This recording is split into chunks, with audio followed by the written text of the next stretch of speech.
Hi, I'm Anna. And I'm Carolyn, and we're two sisters who love handcrafting and figuring things out.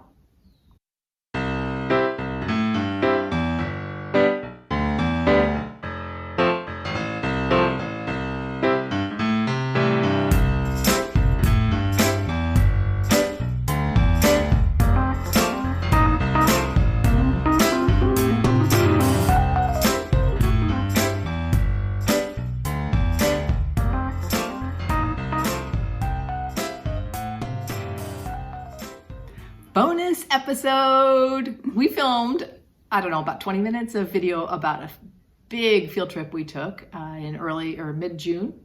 And our videos we're having a hard time fitting that segment into a video. So we decided, we'll just separate it and make it a bonus video. Sounds great. All right, so we hope you enjoy it. Great. So we want to talk a little bit about some shared supplies that came from a fiber adventure. We had a big day a couple of days ago. It was such a fun adventure. And we drove up to San Francisco and started at the Fillmore Bakeshop, which is a bakery that's new to us. It is run by, I'm not sure, Olivia B's sister. Mm-hmm. And it was fantastic. Mm-hmm. I drove and Carolyn said to me something like, I'm gonna treat. You pay for gas, so I'll do parking and I'll treat at the bakery. I said, you might want to reconsider that because I'm going to get a bunch of stuff. And I did. Okay. I got a cinnamon streusel croissant to start with a cup of coffee. So crispy. And then all these yummy layers on the inside. It was excellent. You want to say what you got there? And then I'll talk about my other stuff. I got a morning bun. And then I got also a cookie to go, which I had later in the day. Same thing, the morning bun was so good because the outside was really crispy and the inside was like flaky and moist. It was really good. Yeah. After we did a couple of adventures, which we'll talk about, and as we were driving home, I had my brown butter shortbread cookie. Oh my gosh. It melted in my mouth. It had this sort of like salty yumminess. It's probably where the brown butter is coming in. It was different than any shortbread I've ever had and so good. Shortbread's one of my favorite things. It was excellent. And they had little bags of them. And I was like, I wish I'd gotten a bag next time. Yeah. And then the next day I had a piece of banana cake. Yeah. It was so moist and flavorful. I mean, it tasted like banana. But not like the banana extract. Oh, yeah. Okay. And it had some sort of maybe powdered sugar, something on the top that had seeped in a little bit. So there's a little bit of sweet at the top. And then I've also had the anise. I did get a bag of anise biscotti, and I've had one every day since our adventure. I finished them today. It's so funny, Anna, because Anna, of all the sisters, you have, well, probably Susan too, you don't have a huge sweet tooth, and you just sort of, when Anna's stomach is full, she stops eating. Like, we kind of have a joke in our family, we're like, I just can't eat another bite. So it was just so funny for you to go up, you're like, I'm gonna be ordering a few things, like, I think I might pay for myself. And she goes up and she's gonna have this and that and this and that. So it's a pretty small bakery, but I could have gotten more. I was interested in so many things. Yeah. It had such a friendly feel. It did. A few little inside tables and a woman who was sitting at a table. All the tables were full when we walked in, and she offered for us to sit with her. And I mean, if you're ever in San Francisco, it is worth the stop. Olivia B had sent out just on Instagram. She said, "Oh, this is my sister. Either works or owns this." I think her sister's name is Elena. If I'm remembering correctly. Okay, yeah, that might be it. And she said, "Let's just give them a little love. Go check them out and follow them." So we started following them. But then you get these pictures every day, and we're like, "Oh my gosh! Next time we're in San Francisco, we have got to go to this bake shop." And it was exceeded expectations. Even we had really high expectations. So I think we said that all day. About everything we did that day, exceeding expectations. That's with a t-shirt. Let's just grade this. You have exceeded expectations. So now we're going to be going up the city. Anytime we're up there, we're going to be like, let's just zip through Fillmore Street and get them. So you want to talk about our second stop? Yeah. So our second stop was okay, I'm just going to say I'm a fangirl of Katie Strachan. I just am. I'm knocking on that. Okay. Agreeing. So she had mentioned that she had a piece on display in a gallery, and this is just the card. It was a joint show. This was her piece. It was a beaded bowl. And as we're talking, we'll be inserting some pictures. And it was at the San Francisco School of Needlework and Design. So we're like, sure, let's just go to the gallery. And we're like, we don't know what this gallery is going to be. Maybe it's just like a little thing in the hallway or what it's going to be like. Oh my gosh, this place is amazing. Exceeded expectations. Oh my gosh, exceeded expectations. They said they moved there. First of all, Maggie was at the reception greeting people as you come in. You have to buzz to go up, but they just let you right up. And she took time. She showed us all around the classrooms. They have a library. You can't check books out, but it's open to the public. All kinds of needlework books.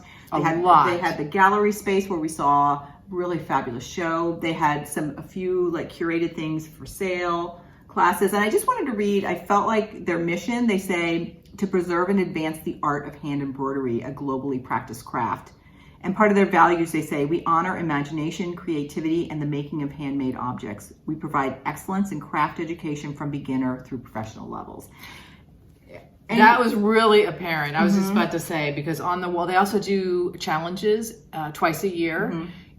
And the pieces of the challenge, the submissions are on the wall. And it really is the full spectrum of levels and experience. And they had I've gone to their website, they have so many classes, and their classes now, and this is, I think, one positive that came out of the pandemic is that a lot of their classes are online now. So even though this isn't in San Francisco, check them out if you're interested, because you can take their class online, and all their classes, they will send you kits of materials, and Maggie had a kit going for something that was a beading class, and so it was really great. So totally check them out. Yeah. Do you want to talk a little bit about what we saw in the gallery? You want me to? Yeah. Well, first of all, I was really blind at going in. I thought we were going to see a cross-stitch pillow of Katie with beaded edging. When you said beaded, I because we had been talking about her videos about beaded edging. Go ahead and. So what she did, and we'll be putting some pictures here if we're not already doing it already. She took inspiration from a 17th century glass. It was like, I think it was woven beadwork, and made her own variation on this. And these pictures don't even do it justice. The artistry was unbelievable and technical. And she, from the descriptions on the wall, it looks like she had collected antique glass beads to create this work of art. And it was displayed in this really cool way with the light. So even the shadows coming off of I think one of the pictures captures the shadow. Again, if you're in the Bay Area, I think it's up for just a little bit more. Go take that opportunity to go see it. It was amazing. And then the other woman displaying was Devi Vallabhanania, and she bills herself as having abstract couture. And here are some of her pieces as well, just really interesting and beautiful. And of course, everything, photos never do it justice. You have to see it. It's just a small room with these two artists' pieces. I looked, and then I walked around some other places, and then I had to come back and look again. And it was neat. All their classrooms, again, they'd open the doors for us so we could wander through the classrooms, and the classrooms had all kinds of student workup and samples. So it was just so inspiring. Not a lot of cross-stitch per se. No. But a lot of just different embroidery and fiber-related things. So if you're at all interested, check them out. Yeah. Great. Okay. Just even thinking about it, it's just stunning. We will be back. Exceeded expectations. Yeah. All right, then we hopped over the Bay Bridge and went to Alameda, where Needle and Haystack, a cross-stitch store, is. And we had a nectarine in the shade of the courtyard. You're so funny on any trip, because I have my little cooler. She had a cooler. She's like, you want a seltzer? Oh, I've got a nectarine. You want one? And then we're like, can we have our cookie now? That's for the drive home. Brown butter shortbread. So then it was time for our appointment. And Carolyn and I have similar styles. Well, Needle and a Haystack does have hour-long appointments. So we do all this pre-thinking. We have lists. We each have our bag. We barely talk to each other for a while. We pull threads, and then it's till we need an opinion or something, because we're focused and serious about what we're doing. And that hour goes really fast. Although they told us at the end, they go, since there are two of us, they go, oh, you can make a 2-hour appointment. We're like we barely have a chance to browse. Really, we browsed a little bit for the linen, because we are just like so heads down. Yeah. And while you're getting your stuff out, I'll also say one of the reasons we wanted to go now, again, Katie Strachan, fangirl, her Harmony box was on display there for a little bit. So we were sort of having a Katie Strachan trip. Again, I've seen photos of it and the photos are beautiful in person. And they have it nicely, they have it tucked under glass. And if you want to see it, they'll just kind of bring it out and we weren't touching it. They were like opening it for us so we could see the inside. And her level of expertise and skill, she's so humble in her videos and also so generous about sharing what she knows. When you see one of her pieces in person, it's just it really like strikes some awe in me. They're just gorgeous. All right, one of the things that I wanted to do is my red deer sampler. I was missing, some of the threads just are not available. I looked all over the place and couldn't find it. I had this like hole right here. I have a pink flower here. I was missing that color. I need my pink flower. Right. So what I did was I got the DMC recommended substitute and then looked at the overdyed cottons. And this was the DMC.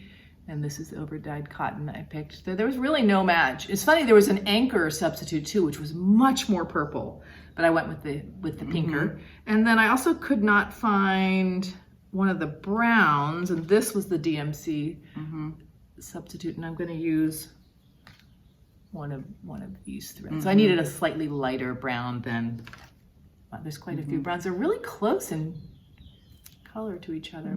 So anyway, that felt satisfying to just at least have some options when I get to those colors in Red Deer Sampler. And that's something like if you know you're going to use the called for threads, you know, ordering online is fine, but anytime you want to do a color substitution or something, we feel so grateful. This store, depending on traffic, is anywhere from 45 minutes to over an hour, but it's so worth it. And that's probably why we're so, because we've only gone, I think this was my third trip. My second time, yeah. So it's our second time. So we also try to get a couple of projects when we're there and we can see it. Right. I also picked up some linen and I like them all together. I love it. They're all lakeside. One of them is from darkest to lightest, wood smoke, vintage navy bean, which is 40 count. So like Carol and I, I'm curious to try it, and bisque. So this one is the bisque. So that'll go into our shared stash. Now that I think we know a little bit more about linen, it's easier to navigate their linen because it's sort of stacked on a shelf. And so we sort of like, oh, you know, we know Lakeside's hard to get, and they had quite a bit there. We were saying every time we go to the store, we see something else or we understand something more deeply so we can appreciate or even see it. A lot of the things I just didn't even see the first time. I didn't know what it was or I didn't fully understand it. So you want to talk about... Okay, yeah. And then we're starting to kit up and think about Sampler September, so we're all ready. And we're going to definitely do this sampler, BH 1820 by Queenstown Sampler Designs. And we talked about this in the last video, and what she's done, which is so clever, is she's given you one colorway. This would have been the colors from the back of the sampler when she got her antique sampler. So this is what the stitcher would have stitched with. And then as the colors have mellowed and muted with age, she also provides the colorway for somebody that wants to do a more antique way. So Anna and I are like, come on, let's do this. And we'll do each one. So first I'll hold up, I'm gonna do the original colors of the sampler. So what she saw on the back, and that was all with MPI silks. And here's just the range of colors. Here they all are, and just so bright. The orange in particular. I know. Oh my goodness, that's gonna be so fun to do. And I'd be curious to, I don't know, I haven't looked into the pattern. I'd be curious if she knew who stitched this. Was it a child? Was it a teen? Was it an adult? And I'll look and see if there's more information because you can see if it's, you know, really being drawn to these bright colors. Okay, now hold up yours. These, and I'm still missing a DMC, but so much more muted. So Anna, you know what I think will be really fun when we do Sampler September? Let's start in the same place in the sampler. I think we're going to naturally start up at the same. We've been doing top right corner, and it would or be the center. We can start with the or start water with bug. the center. We can decide the water bug.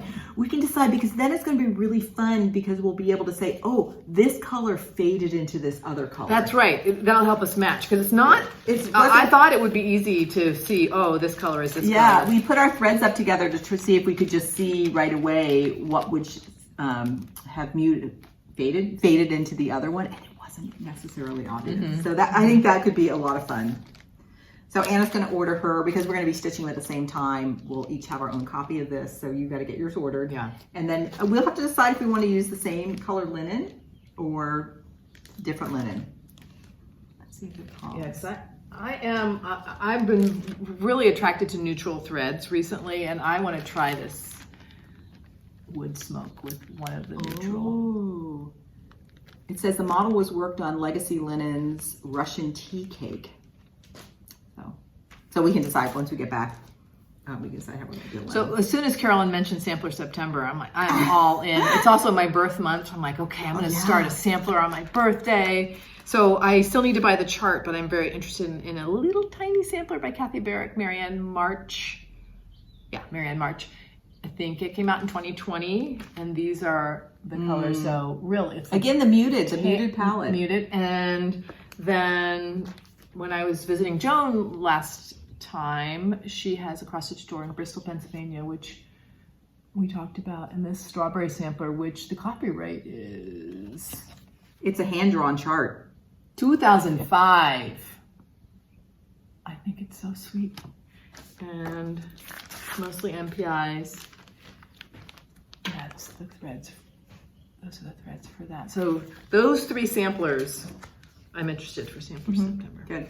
So I'm going to do this one, BH1820, and then there's a Hands Across the Sea. I showed it in the last video, and that one I didn't kit up yet because depending on my silk experiment, I'm either going to get 103 or Soie. Okay. I give you both options, so I want to decide which silk I want to use first. That's fun. And then I'll kit that up. You can reveal to us. And then the last thing I got was, this is Throw Wide the Window by Shakespeare Peddler. And this was a little companion chart that went along with a full-size sampler. I can't remember if it was a reproduction sampler or a sampler of her own design that she released at Nashville Market this year. And I just love this little piece that went with it. I think I love the house, and I love that band across the top for that. So this one, I don't think I'm necessarily going to wait for Sampler September, but I wanted to kit this up.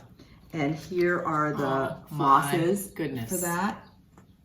And the reason I wanted to display, these were the called for flosses. And then there were two flosses that they didn't have, just like Anna was talking about. So what I did was I first got the DMC and then would pick another over dye that was similar. So that one to me was a clear pick. That was really close. Yeah, this one, I think I could go either way. And so I ended up getting both, deciding once I was stitching it, one might, depending on where it is, might be more obvious which one to use for that. That's a lovely display. Those colors. I know. So it looks more pink or something. It does. And it's picture. funny because the band at the top in the picture looks like a purple, but I'm guessing it's this dark. I think so too. One there. That should be on there. So I'm not going to start that right away, but it's kitted and ready to go. So it was, we did get a few linens. It was a big thread trip, which I think that's starting, I feel like it's starting to become a pattern, like the getting charts online, no sweat, but I really enjoy looking at the threads. And then, like you said, if you need a substitution to make those decisions. Yeah. And really, Needle in a Haystack, I'm so impressed by the amount of thread they have, and you know, they have almost every color you need. And like the few that they don't have seem to be colors that, like when we look online later on, were also out. So yeah, it was just a hard. Yeah, it's I think it's pretty well stocked for today's world. And one nice little thing too, the person who was cutting our linen said, "Would you like me to serge it for you?" We're like, "Yes." They have a serger right there at their cutting table. So she would cut I think we got all fat quarters this time, and then serge the edge and tag it, and then re-tag it with the show, because she'd rewrite these tags and put it on, attach it to the linen. So just a nice attention to detail and very friendly. Appreciate that. So thank you, Needle in a Haystack. Yeah. All right, so we hope you enjoyed that as much as we enjoyed our fiber adventure.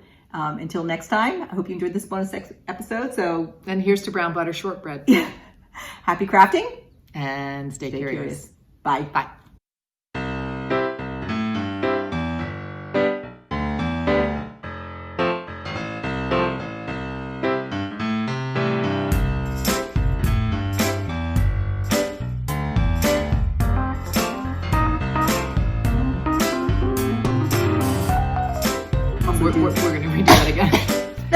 I'll cut that out. That's good. And now let's, I'll cut that out. And now let's just say, hope you enjoyed that. Okay, I feel like